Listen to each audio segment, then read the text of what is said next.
댈러스 윌라드가 뱀파이어 크리스천이라는 말을 한 적이 있습니다. 뱀파이어 크리스천이란 나의 구원을 위해 반드시 필요한 예수 그리스도의 보혈에만 관심이 있고 예수 그리스도의 제자로서 살아가는 것에는 전혀 관심이 없는 그리스도인을 가리키는 말입니다. 오늘날 한국교회와 성도들이 비난과 조롱을 받는 일이 많습니다.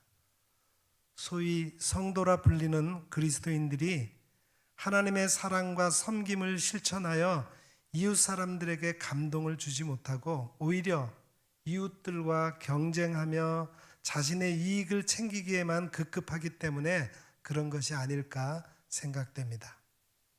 심지어 교회에 다니는 사람들이 안 믿는 사람들보다 더하다는 말을 듣습니다. 왜 이렇게 되었을까요? 이것은 우리 그리스도인이 어떤 존재인지, 구원받은 자가 할 일이 무엇인지를 모르기에 나타난 현상이라고 생각됩니다. 오늘 하나님의 말씀을 통하여 이 주제에 대해 함께 알아보십시다. 말씀을 잘 이해하기 위해 먼저 본문의 배경을 이해하는 것이 좋습니다. 사도 바울이 2차 세계 선교 여행 중에 2년 동안 고린도에 머물면서 교회를 세웠어요. 그 교회는 성령의 다양한 은사가 풍성한 공동체였지만 안타깝게도 여러 가지 문제로 소란한 공동체이기도 했습니다.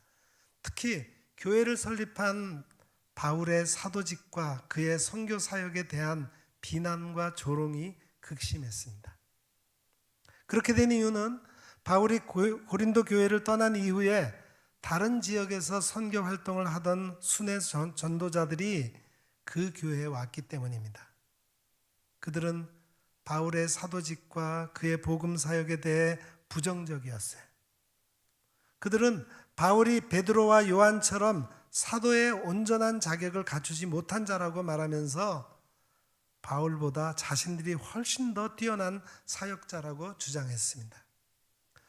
즉 그들은 다른 교회가 보증한 추천서를 갖고 있고 신비한 영적 경험을 했으며 이스라엘 출신으로서 예수님과 특별한 관계를 가졌으며 교회에서 강력한 영향력을 행사하고 풍부한 재정 지원을 받으며 선교 사역을 있다고 자랑했습니다. 여기에 고린도 교회의 교인들이 동조하면서 문제가 생긴 것입니다. 바울은 이런 비난과 조롱에 대해서 자신이 알고 있는 기독교 신앙의 본질을 논리정연하게 설명하면서 스스로를 변호합니다. 오늘 우리가 함께 읽은 고린도후서 5장 16절부터 21절이 바로 이런 과정에서 기록된 것입니다. 바울의 말을 따르면 대적자들의 주장은 겉으로 보기에는 대단한 것처럼 보일지 모르지만 옛 시대의 기준에 따른 것일 뿐입니다. 예수님이 이 땅에 오심으로 시작된 새 시대의 하나님의 기준으로 보면은 하찮은 것들이라고 일축해버립니다. 그러면서 바울은 하나님의 원대한 구속사의 관점에서 예수 그리스도의 십자가의 죽음과 구원의 의미를 논리정연하게 설명하고 그 하나님의 구속사에서 자신의 역할과 더 나아가 그리스도인들의 역할에 대해서 분명하게 밝히고 있습니다.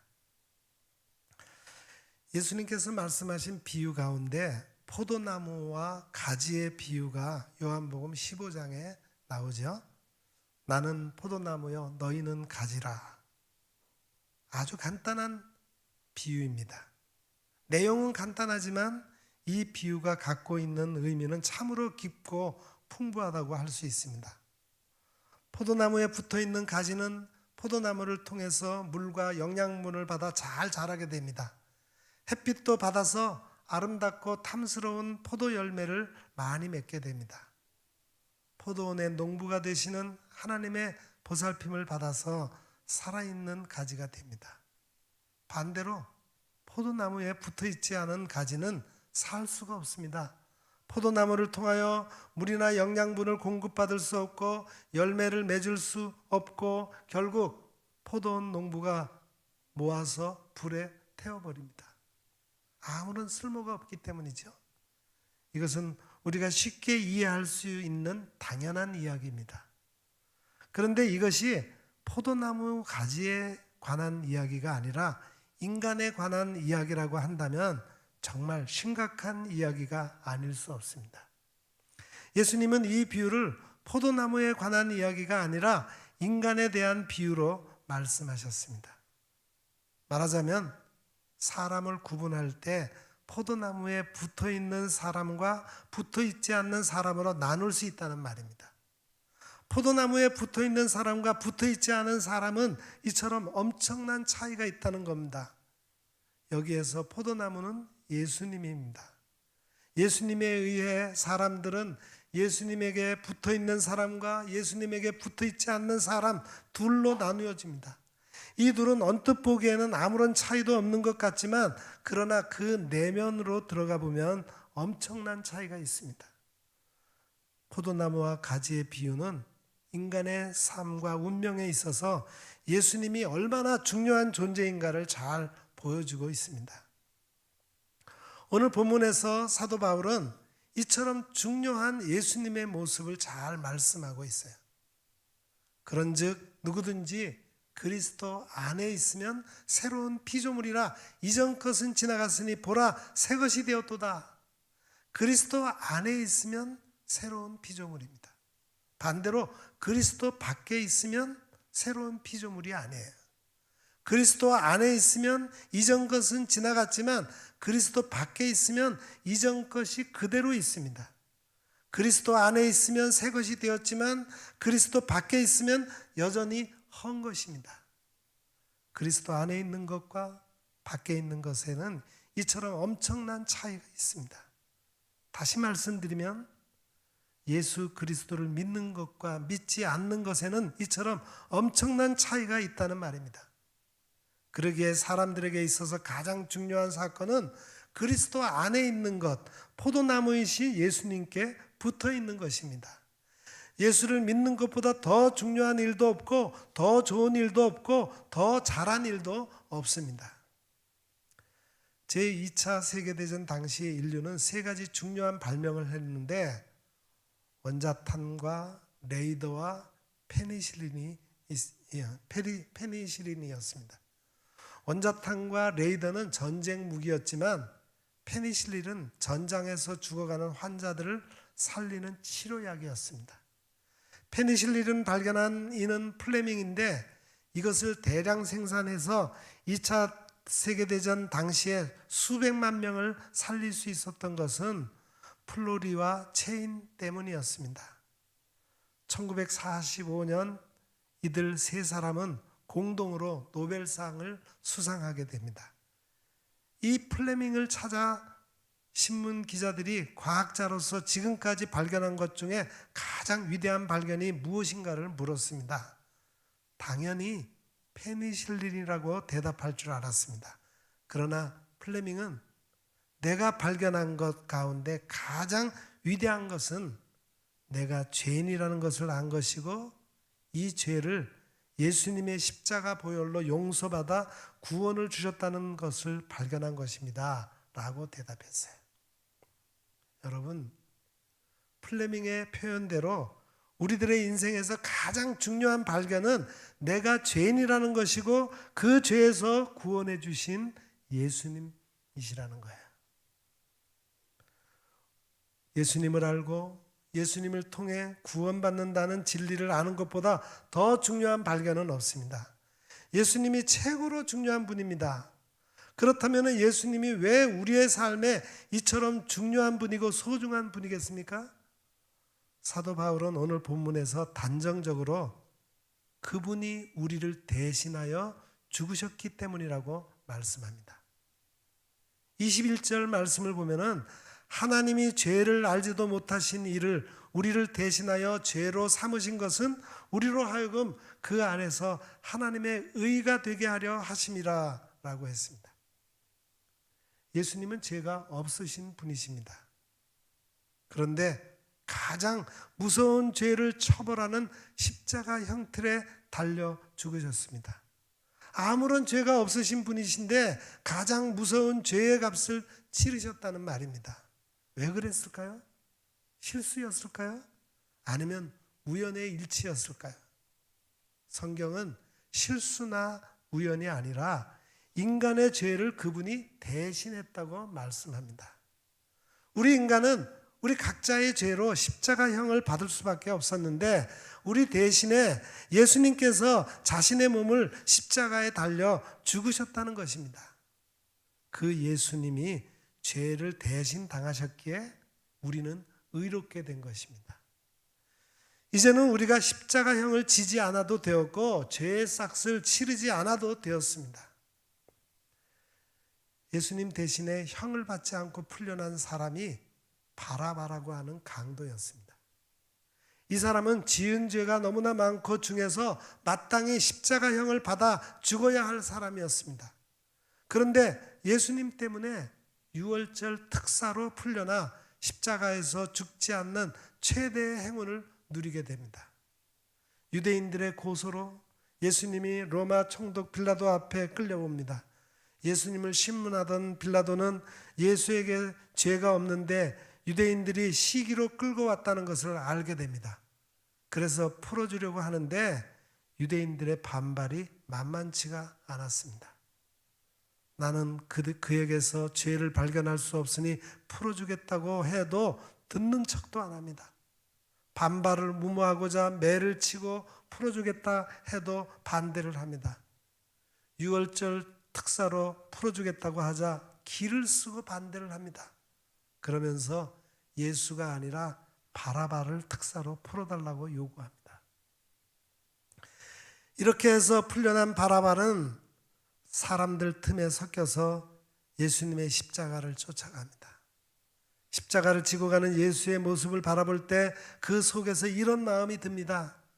저 십자가는 내가 지고 가야 할 십자가인데 나 대신에 예수가 지고 가는구나. 십자가에 달려 죽어가는 예수의 모습을 볼 때 저 예수가 달려 죽는 십자가는 내가 달려 죽어야 할 십자가인데 나 대신에 예수가 달려 죽는구나. 그때부터 바라바는 예수님을 믿고 이렇게 십자가의 복음을 전하며 살았습니다. 내가 져야 할 십자가인데 나 대신 예수님이 대신 졌습니다. 나 대신 예수님이 십자가에 죽으심으로 내가 살아났습니다. 예수님이 나의 구세주이십니다. 여러분, 예수님이 하신 역할이 바로 이것입니다. 바라바를 대신하여 십자가를 지시고 십자가에 돌아가신 것처럼 예수님은 우리를 대신해서 십자가에 달려 죽으셨습니다. 그분이 죽으심으로 우리는 죽지 않고 살게 되었습니다. 그분이 죄의 싹을 치르셨으므로 우리는 죄의 싹을 치르지 않아도 되었습니다. 그분이 고통을 당함으로 우리는 고통당하지 않게 되었습니다. 사도 바울이 예수님을 잘 알지 못할 때 예수님의 죽음을 하나님의 율법을 어긴 죄인의 죽음으로 알았습니다. 로마인들에 의해 처형된 정치범의 죽음으로 알았어요. 율법을 어기고 유대 당국자들과 각을 세워 살다가 결국 로마인들에 의해 십자가에 달려 죽었다고 생각했습니다. 그러나 그가 예수님을 만나고 나서는 그의 죽음이 단순한 정치범의 죽음이 아니라 대속의 죽음이라는 것을 깨닫게 되었습니다. 나를 대신한 죽음이라는 사실을 깨달았습니다. 그 예수님 때문에 내가 살게 되었다는 사실을 깨닫게 되었습니다. 그 이후 그의 삶은 완전히 바뀌었습니다. 예수님이 자기 삶의 최고의 가치가 되었고 자신의 삶의 최고의 중심이 되었고 목적이 되었고 방향이 되었습니다. 모든 인생을 예수님을 중심으로 생각하게 되었고 예수님을 중심으로 살아가게 되었습니다. 그의 십자가 복음을 전하는 일이 최고의 사명이 되었습니다. 예수님을 믿고 구원받은 우리들도 당연히 십자가에 예수님이 중심되는 삶을 살아야 합니다. 그것을 사도 바울은 본문 17절에서 이렇게 말씀합니다. 그런즉 누구든지 그리스도 안에 있으면 새로운 피조물이라 이전 것은 지나갔으니 보라 새 것이 되었도다. 그리스도 안에 있다는 말은 예수님의 십자가 보혈을 믿고 구원받았다는 말입니다. 십자가 보혈을 믿고 구원받은 사람은 새로운 피조물입니다. 새로운 피조물로 지음받은 사람은 새롭게 살아야 합니다. 그것이 십자가로 구원받은 성도들의 예수님 중심의 삶입니다. 그렇다면 새로운 피조물이 되어 새롭게 살아가고 그리스도가 중심이 되는 것은 구체적으로 무엇을 말하는 것일까요? 먼저 자기를 대신하여 죽었던 예수님을 위하여 살아가는 삶입니다. 15절 말씀에서 그가 모든 사람을 대신하여 죽으심은 살아있는 자들로 하여금 다시는 그들 자신을 위하여 살지 않고 오직 그들을 대신하여 죽었다가 다시 살아나신 이를 위하여 살게 하려 하심이라 라고 했습니다.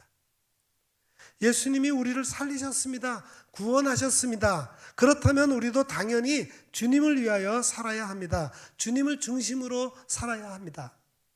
그것이 구원받은 성도의 삶입니다. 사랑하는 성도 여러분, 여러분은 예수님의 십자가로 구원을 받았습니다.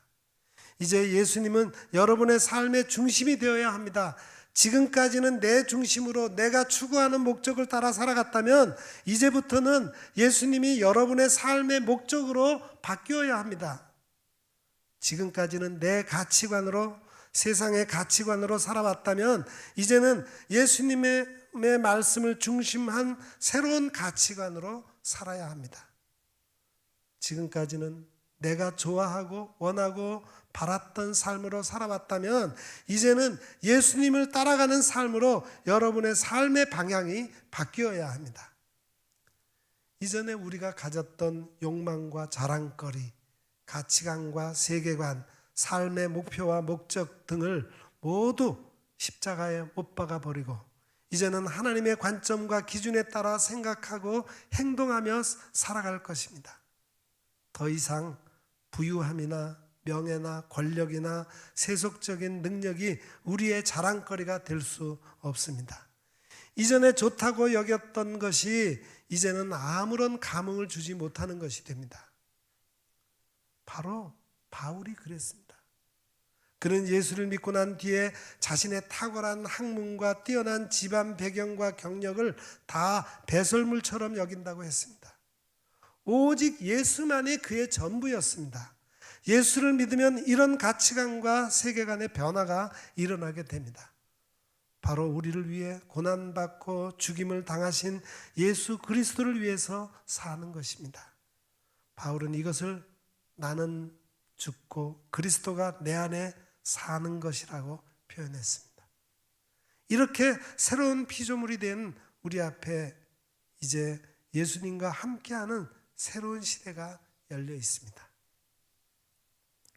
두 번째로 어떤 사람도 육신으로 알지 않아야 합니다. 16절에서 사도 바울은 그러므로 우리가 이제부터는 어떤 사람도 육신을 따라 알지 아니하노라 라고 말합니다. 예수님을 알기 전에는 사람들은 육신을 따라 알았고 평가했고 대했습니다. 잘 사는 사람과 못 사는 사람을 구별했고 많이 배운 사람과 못 배운 사람을 구별했습니다. 종과 주인을 구별하였고 이방인과 유대인을 구별하여 차별했습니다. 그러나 예수님을 알고 예수님을 중심으로 살아가니까 이제 모든 사람이 다 귀한 사람입니다. 예수님이 자신의 목숨을 내어주고 구원한 천하보다 귀한 사람들입니다. 종도 주인 못지않게 귀한 사람들이고 못 사는 빈민도 잘 사는 사람 못지않게 귀한 사람입니다.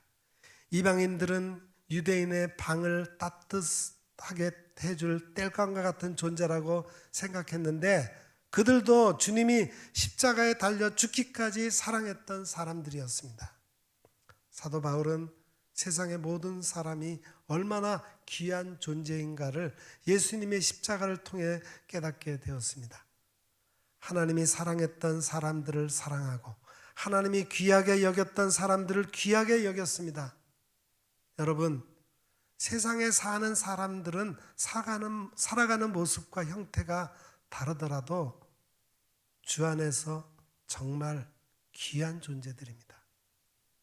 하나님이 귀하게 여기시고 존귀하게 여기시는 그들을 우리도 존귀하게 여겨야 합니다. 그리스도 안에서는 노예도 자유인도 이방인도 유대인도 남자도 여자도 모두 하나이기 때문입니다. 세 번째로 하나님과 화목하게 살아야 합니다. 18절 말씀에서 모든 것이 하나님께로부터 났으며 그가 그리스도로 말미암아 우리를 자기와 화목하게 하시고 했습니다. 20절에서는 고린도 교회를 향하여 너희는 하나님과 화목하라 라고 권면하고 있습니다. 화목하다라는 말은 죄로 말미암아 불화 관계에 있었던 하나님과 우리 사이가 예수 그리스도로 말미암아 죄의 문제가 해결되므로 사이좋게 되었다는 말입니다. 죄의 문제가 해결되지 않았을 때의 모습은 한마디로 불화의 관계입니다. 그래서 에덴 동산에서 쫓겨났고 하나님을 대적하기도 하고 하나님 대신에 우상을 섬기기도 했습니다. 그러다가 하나님의 책망을 받고 심판을 받기도 하였습니다. 이런 우리가 예수 그리스도의 십자가를 통하여 죄의 문제가 해결되므로 하나님과 화목하게 되었습니다. 하나님과 화목한 길이 열렸다면 우리는 당연히 하나님과 화목하게 살아야 합니다. 화목한 길이 열렸는데도 대화도 하지 않고 여전히 거리를 두르고 모른 채 살아가서는 안 되는 것이죠. 화목한 길이 열렸으면 하나님께 나아가서 예배도 드리고 기도 제목이 있으면 기도도 드리고 문제가 있으면 문제도 해결해 달라고 해야 합니다. 무엇보다도 성도들 간에 서로 화목하게 살아가는 것이 하나님과 화목하는 것이고 하나님이 기뻐하시는 일입니다.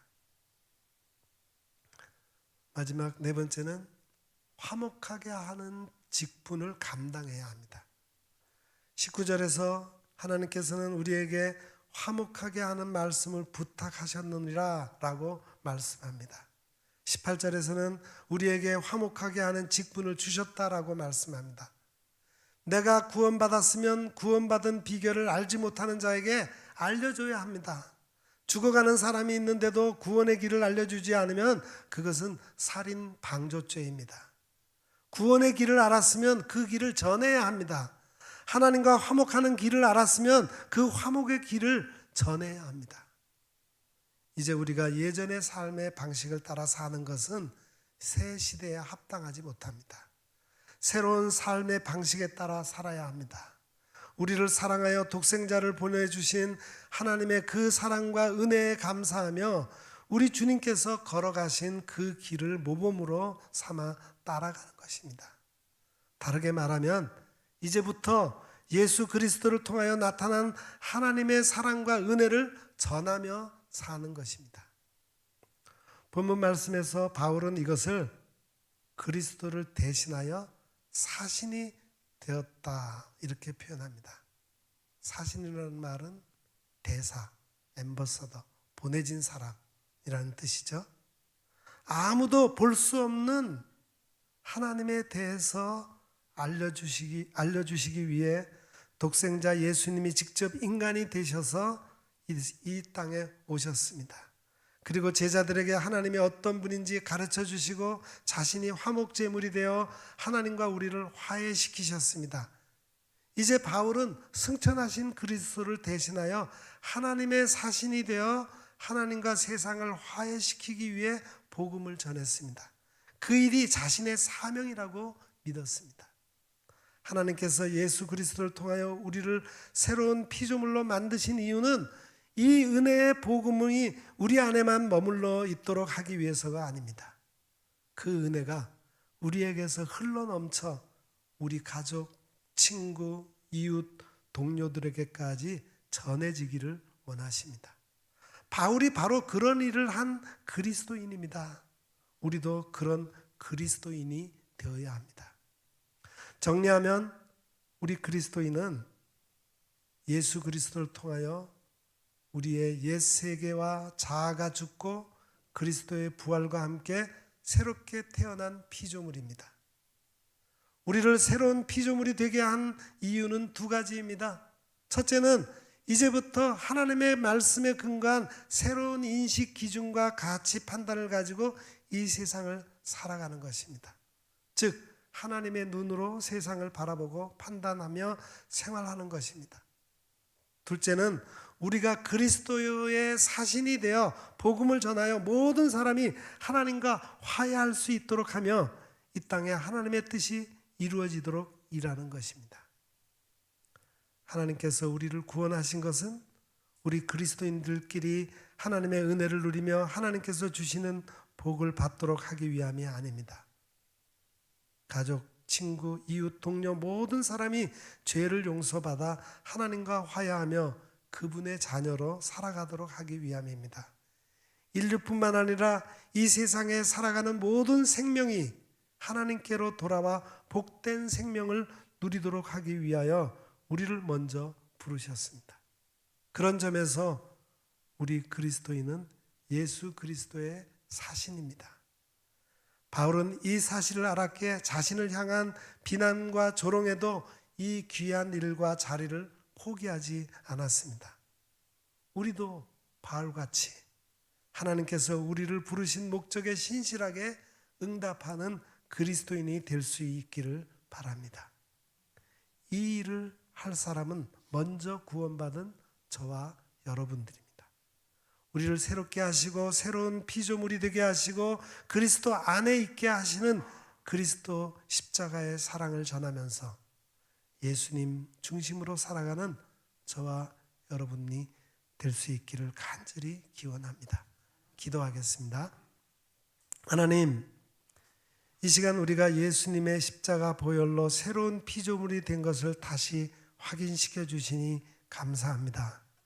나의 죄를 대신해서 주님이 죽으심으로 내가 살게 되었으므로 내가 이제는 주님을 중심으로 살아가게 하옵소서.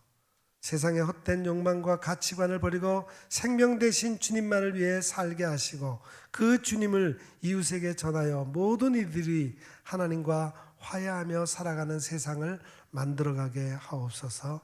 예수님의 이름으로 간절히 기도드립니다. 아멘.